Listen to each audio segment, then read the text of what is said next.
na maluklok na may mandato na binoto siya ng overwhelming majority ng mga Pilipino.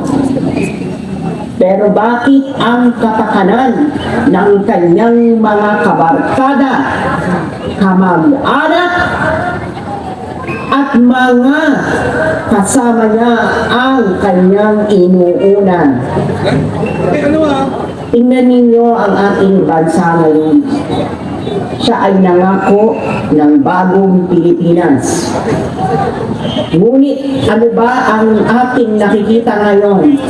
Bagong Pilipinas o lumang Pilipinas? Mga Pilipinas, mahal ang bigas! Mga Pilipinas, mahal ang bigas! Mga Pilipinas, mahal ang bigas! Mga Pilipinas, mahal ang bigas! Mga Pilipinas, mahal ang bigas! Mga Pilipinas, mahal ang bigas! Pilipinas, mahal ang bigas! Mahal ang bigas!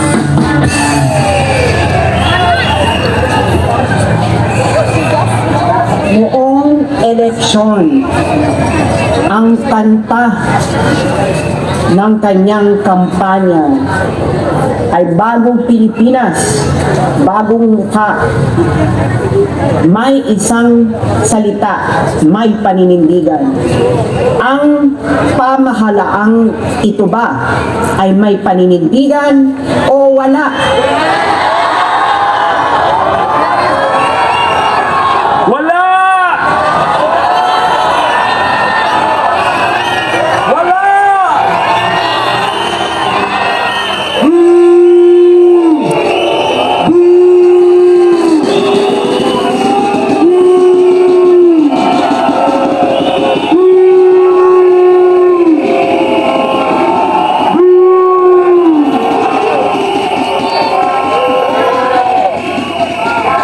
Kaya natin masasabing wala itong paninindigan dahil tayo ay nasanay sa pamahalaang may tunay na paninindigan, ang pamahalaan ni Rodrigo Duterte.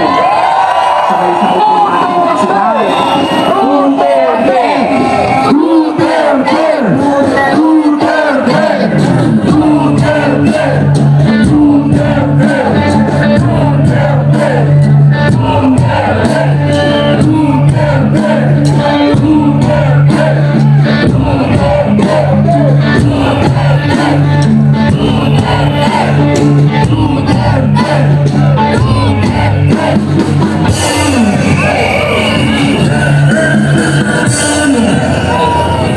Ang pamahalaan po ni Duterte, ang pamahalaang ipinagpatuloy ang pinaglaban ng ating mga ninuno mula kay Lapu-Lapu, Sultan Kudarat, Gabriela Sila, Andres Bonifacio, Jose Rizal, General Luna at Artemio Ricardo. Noong panahon ni Pangulong Duterte, buong tapang niyang sinabi sa ating mananakop na bansang Amerika na ibalik ninyo sa Pilipinas ang Balanggiga Bells. Ang Balanggiga Bells ay ninakaw ng mga Amerikano sa ating bansa noong panahon na pinatay nila ang ating mga ninuno diyan sa Samarat Lake. Pero ngayon, ano ang ginagawa ng presidenteng ito? Muli niyang niyayakap ang ating mga mananakop para ilagay uli tayo sa kapahamakan at gawing sakripisyo para sa geopolitical na interes ng bansang Amerika. Ito ba ang kinabukasan na gusto ng mga ito para sa ating mga kabataan? Ito ba ang gusto nila para sa ating susunod na henerasyon? Ang malagay muli tayo sa frontline noong katulad noong World War II. Mga kababayan, kung hindi po natin ito tututulan, tayo po ay kanilang kanilang isasakripisyo para sa kanilang maling polisiya. Kaya tayo po ay dapat sabay-sabay na manawagan na ang Pilipinas ay dapat hindi ilagay sa kapahamakan. Ang dapat na mangyari sa ating bansa ay patuloy na mag-develop para makamit natin ang tunay na ating nilito para sa bawat isang Pilipino.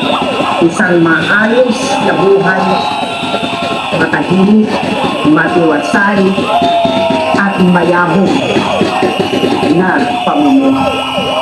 Ngunit ang ginagawa nila sa ating bansa ay kinakamkam nila ang lahat ng gusto nilang kamkamin. Ito ba ay makatarungan o hindi?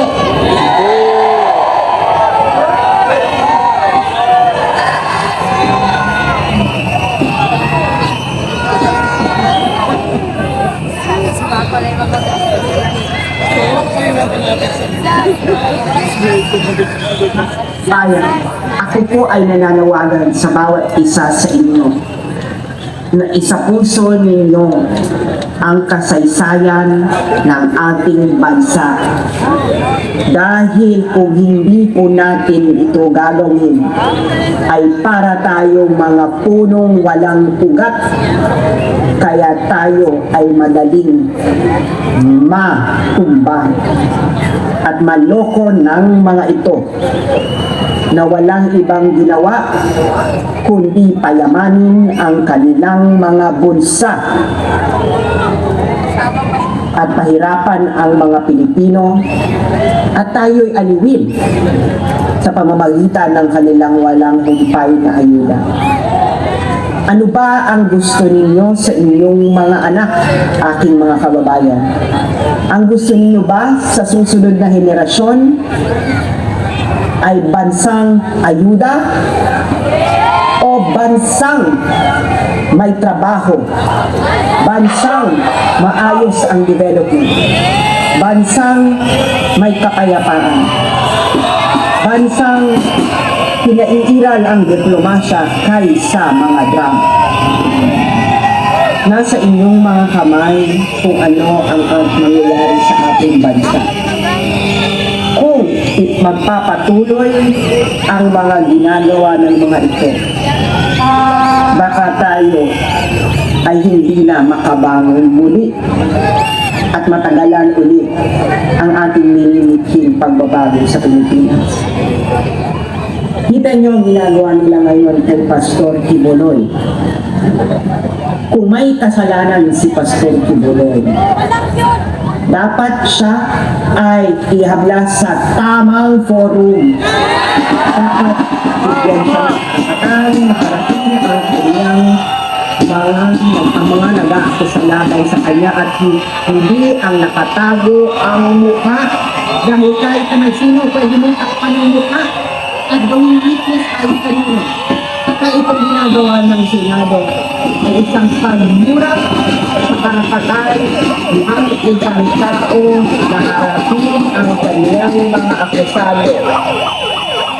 Bakit kailangan mong ipahuli si Pastor Kibuloy kung hindi naman ikaw ang korte na naghatol na magkakaibigan?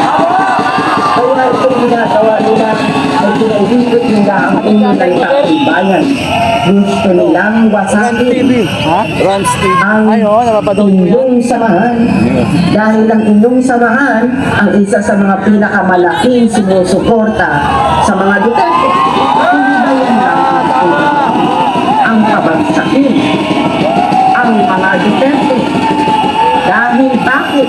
Dahil ang mga Duterte lamang ang balakid sa kanilang masamang pinaplano sa ating bansa.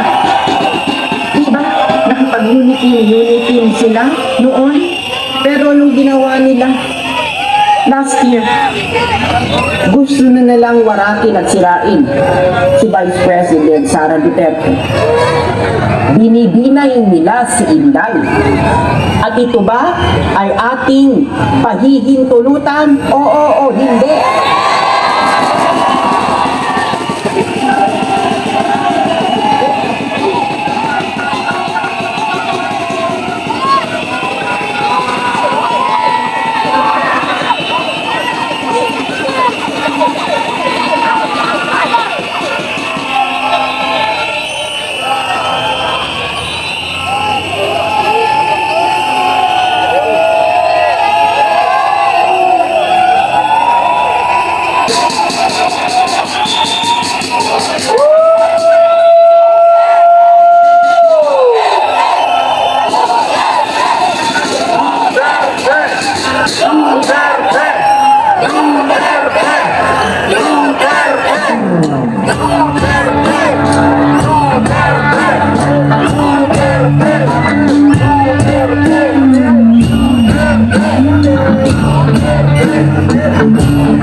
Pero hindi nila mababagsak ang mga Duterte dahil alam natin nagmamahal sila tulad ng nagmamahal sa atin. So, ang ginagawa nila ay gusto nilang pabagsak ng mga nakapaligid tulad nito. Kasama na dyan si Pastor Kibuloy at ang kanyang dahil ano ba ang gusto nilang gawin? Ang gusto lang nila ay maupo sa kapangyarihan para tuloy-tuloy ang ligaya ng kanilang bansa. Kaya kita mo, magtatanong ka lamang kung nasaan ang pera ng taong bayan. Sinasagot ka ng pabalang. At parang kasalanan mo pa na ikaw ay nagtanong at ikaw ay ikukulong dahil lamang sa inyong gusto malaman kung saan napunta ang pera ng taong bayan. Anong petsa na? Marso na. Ngunit isa sa kanila ay walang gustong maglabas kung papaano nila ginastos ang pera ng bayan hanggang sa inyong sentiment. Kung tama ang kanilang ginagawa kay Vice President Sara Duterte na tanungin kung saan niya ginastos ang pera ng taong bayan, tama rin naman na dapat sila ay managot kung papaano nila ginastos ang pera ng taong bayan hanggang sa huling sentimo. Dahil mga kababayan, alam natin na hindi nila pera yan. Ay isgaw hindi na. Hindi nila pera yan. Hindi mo pera yan. Hindi mo pera yan! Hindi mo pera yan! Hindi mo pera yan! Hindi mo pera yan! Hindi mo pera yan!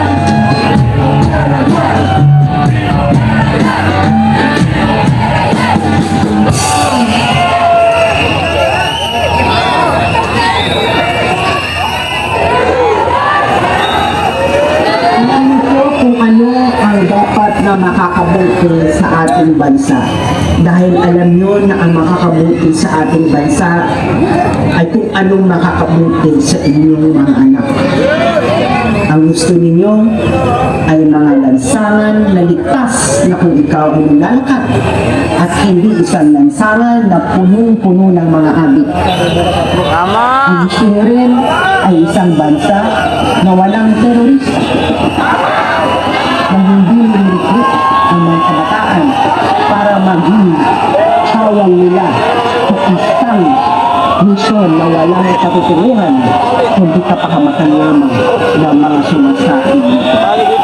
At gusto niyo rin na isang bansa na may maayos na pamahalaan na hindi kurako kundi isinasapuso ang kabutihan ng tao isang Pilipino.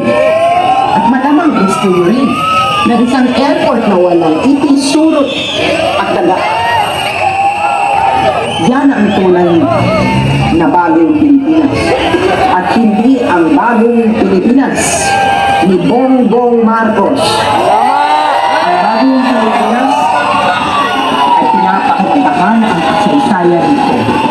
Pinagpapahalagahan ang mga ipinaglaban ng ating mga ito. Ang bagong Pilipinas ay hindi Pilipinas na muling nagpapasakop sa bansang Amerika. Ang bagong Pilipinas ay hindi Pilipinas na nasa frontline na katulad noong World War II.